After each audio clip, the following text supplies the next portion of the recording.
The trip, no.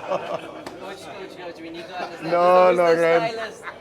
Look at No, Lawrence. It's very difficult. Can I shoot? Yeah. Breaking fixtures, coach. It's not a privilege that you enjoy a lot through your program that you have to get to breathe a bit. How are you going about it? This FIFA. Oh, we've got a lot of work to do. So this FIFA break allows us to put some work onto the training field. We want to improve.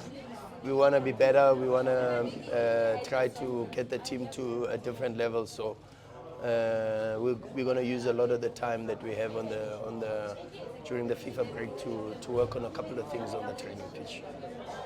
But what exactly do you think you're really looking towards improving in a team that has already done as well as you've done so far? I don't know how much time you have, but the one most important thing is our players need training time. They need training time. They need time on the pitch. They need to improve what I call muscle integrity. A lot of situations where, because we play so many games and back to back and with very train, and I always say to people that overload is probably less dangerous than underload, and that you get from training minutes, and this is the focus now at this moment, is to make sure that we improve our team, and especially the conditioning of a lot of the players that are around the team and that don't get as much minutes as the others, because we're coming into a phase of the season where we will need every single football player that we have registered in the squad. Coach, we're going to see a AFL calling knockout overlap in schedule. So we're going to see a split squad and perhaps a split technical team, something like that. I hope it doesn't come to that. And my hope is that we are able to always put out the best team on the pitch, and then of course also to make sure that all of us are available to assist and support the players during the 90 minutes. And wouldn't it bring some happiness for everybody getting game time, even if it's split?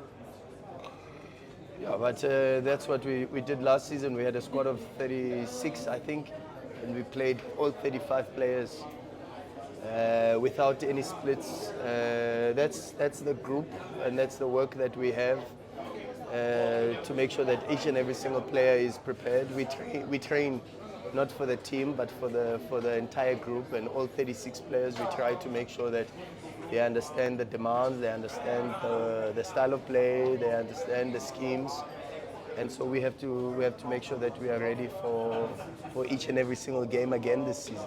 But in terms of the busy period, coach, how do you plan on navigating that? Because it's not going to be easy.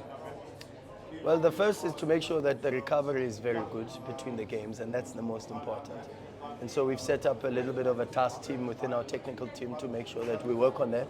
But also we have to just go game by game, It sounds cliche, but the reality of that is really, really focus on one game at a time and try to win every single game that you're about to play, and try to make sure that the team and each and every single player is ready for that.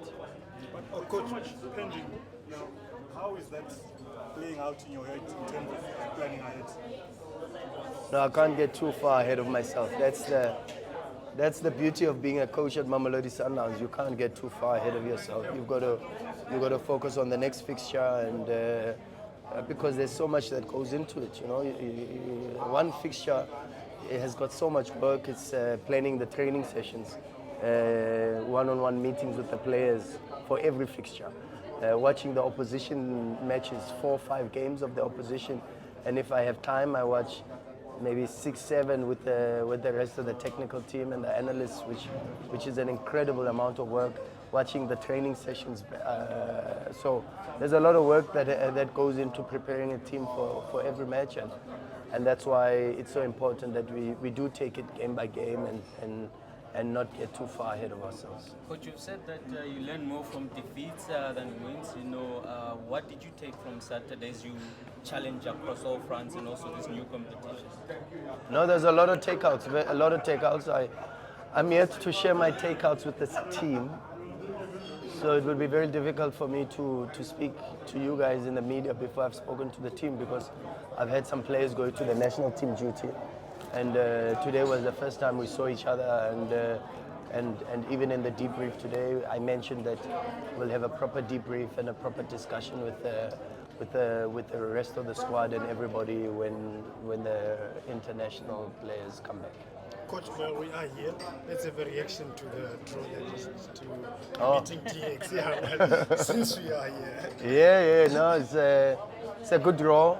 I'm happy that we get to play on a good field, because the pitch in Mbombela is a very good field.